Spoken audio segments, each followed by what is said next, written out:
नमस्कार शेतकरी मित्रांनो, मी सुमित. आपली माती आपले लोक या यूट्यूब चॅनलमध्ये तुमचं पुन्हा एकदा स्वागत आहे. शेतकरी मित्रांनो, आज पाणी आला, पाऊस आला शेतकरी मित्रांनो बघा.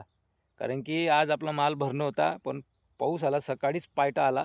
तसा कालच पाणी सुरू झाला शेतकरी मित्रांनो, थेंब आलं आणि सर्वात जास्त पाऊस आला काल 5च्या दरम्यान चांदूर रेल्वेला. खूप पाऊस आला, पण आपल्या इकडं नव्हता आला. जवळच आहे इथून 26 किलोमीटर आपल्या गावापासून चांदूर रेल्वे. तर आज सकाळी पाऊस आला. तर 30 तारखेपर्यंत असे तज्ज्ञ लोक सांगतात, की 30 तारखेपर्यंत पाऊस राहणार काही ठिकाणी, पण ढगाळ वातावरण राहील आणि पाऊसही राहील शेतकरी मित्रांनो. तर पाऊस बघा, हे बघा असा पाऊस आला आहे आपल्या इकडे बघा. तालपत्रीवर आहे, पण आपला काही माल ओला नाही झाला आहे शेतकरी मित्रांनो. कारण की या माल 4 तालपत्र्या आहे याच्यावर झाकून. माल काही ओला झाला नाही.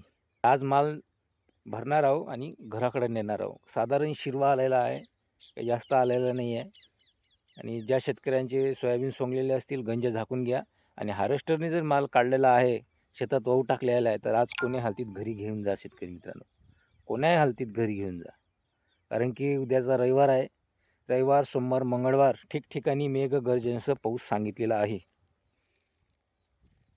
तर हा व्हिडिओ आवडला असेल, लाईक, सबस्क्राईब, शेअर नक्की करा. पुन्हा भेटूया नेक्स्ट व्हिडिओमध्ये. धन्यवाद शेतकरी मित्रांनो.